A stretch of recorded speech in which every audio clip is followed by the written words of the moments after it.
ایک ایسی قوم جو حضرت مہدی علیہ السلام کی مدد کے لیے آسمان سے اترے گی۔ السلام علیکم ناظرین، اسلامی تاریخ میں یاجوج و ماجوج کا ذکر ایک بے حد خونخوار اور فسادی قوم کی حیثیت سے کیا جاتا ہے، لیکن آج ہم آپ کو ایک ایسی قوم کے بارے میں بتائیں گے جن کے بارے میں آپ نے شاید پہلے کبھی نہیں پڑھا ہوگا اور نہ ہی سنا ہوگا۔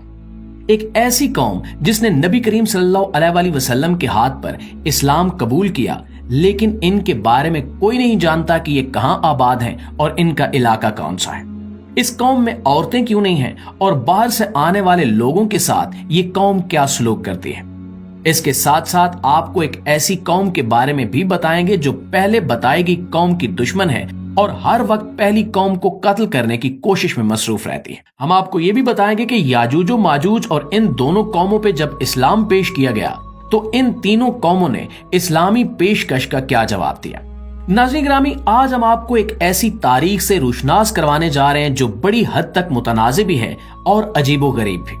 متنازع ہونے کی وجہ سے ہی اسے زیادہ تر ڈسکس نہیں کیا جاتا، لیکن آج ہم ان تمام اسرار سے آپ کے سامنے پردہ اٹھانے جا رہے ہیں۔ تو آئیے چل کر موضوع کا باقاعدہ آغاز کرتے ہیں۔ ناظرین، تبری کی تاریخ تبری میں ایک بہت ہی طویل حدیث موجود ہے، اور اس حدیث کے مطابق نبی کریم صلی اللہ علیہ وآلہ وسلم کے پاس مدینہ کے یہودیوں کا ایک وفد کئی سوالات لے کر حاضر ہوا۔ ان سوالات کا بنیادی مقصد نبی کریم صلی اللہ علیہ وآلہ وسلم کی صداقت کو جانچنا تھا کہ آپ صلی اللہ علیہ وآلہ وسلم سچے نبی بھی ہیں یا نہیں۔ یہودیوں کے سوال نمبر 7 اور 8 بہت ہی عجیب و غریب تھے۔ انہوں نے سوال کیا کہ یا رسول اللہ، یہ بتائیے کہ کاف کا پہاڑ یعنی کوہ کاف کہاں واقع ہے اور وہاں تک پہنچنے کے لیے کیا کیا کچھ کرنا پڑتا ہے۔ سوال نمبر 8 میں انہوں نے پوچھا کہ یہ بتائیے کہ کاف کے پہاڑوں میں کس طرح کے لوگ آباد ہیں اور ان کے وہاں رہنے اور وہاں پر زندگی گزارنے کا کیا طریقہ ہے۔ اس پر نبی کریم صلی اللہ علیہ وآلہ وسلم نے جواب دیا کہ کاف کے پہاڑ اس پوری زمین کے گرد یوں پھیلا ہوا ہے جیسے انگلی میں پہنی ہوئی انگوٹھی پوری انگلی کا احاطہ کرتی ہے۔ وہاں تک پہنچنے کا سفر بہت ہی مشکل ہے اور آج تک انسانی تاریخ میں صرف 3 لوگ ہی وہاں تک پہنچ پائے۔ وہاں پہنچنے کے لیے 4 مہینے کا سفر شدید تاریکی اور اندھیرے میں طے کرنا پڑتا ہے، اور یہی وجہ ہے کہ وہاں تک کوئی بھی نہیں پہنچ سکتا۔ کاف کے پہاڑوں میں 2 شہر آباد ہیں اور ان میں سے ایک شہر کا نام جبلکا اور دوسرے شہر کا نام جبلسا ہے۔ یہ دونوں شہر کاف کے پہاڑوں میں موجود ہیں اور ان میں سے ایک شہر مشرق میں ہے اور ایک شہر مغرب میں ہے۔ دونوں شہروں میں ایک ہی قوم کے افراد رہتے ہیں اور یہ دونوں شہر پوری طرح زمرد کے بنے ہوئے ہیں۔ کاف کا یہ پہاڑی سلسلہ بھی پوری طرح سے زمرد کا بنا ہوا ہے اور اسی زمرد کی وجہ سے ہمیں آسمان کا رنگ نیلا دکھائی دیتا ہے۔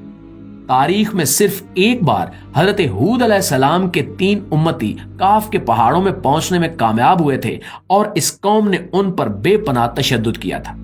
اسی تشدد کی وجہ سے وہ لوگ وہاں سے کبھی فرار نہیں ہو سکے اور وہیں پر انتقال کر گئے۔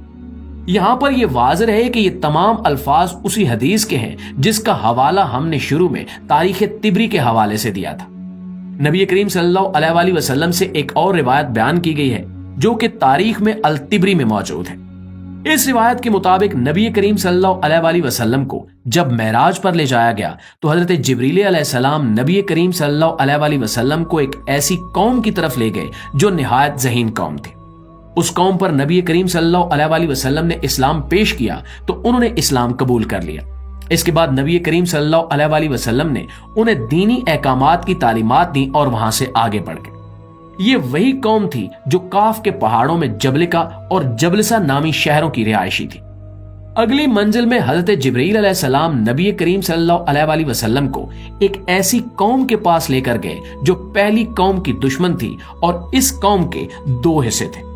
یہ 2 قومیں تاریس اور تاکل تھیں اور یہ کاف کی دونوں قوموں کی دشمن تھی۔ جب نبی کریم صلی اللہ علیہ وآلہ وسلم نے تاریس اور تاکل پر اسلام پیش کیا تو انہوں نے اسلام قبول کرنے سے انکار کر دیا۔ اس کے بعد نبی کریم صلی اللہ علیہ وآلہ وسلم حضرت جبریل علیہ السلام کی ہمراہی میں یاجوج و ماجوج تک جا پہنچے۔ یاجوج و ماجوج تاریس اور تاکل سے بھی کہیں زیادہ خونخوار اور بد لحاظ ثابت ہوئے۔ جب نبی کریم صلی اللہ علیہ وآلہ وسلم نے یاجوج و ماجوج پر اسلام پیش کیا تو انہوں نے بھی نہایت ہٹ دھرمی اور بدتمیزی سے اسلام قبول کرنے سے انکار کر دیا۔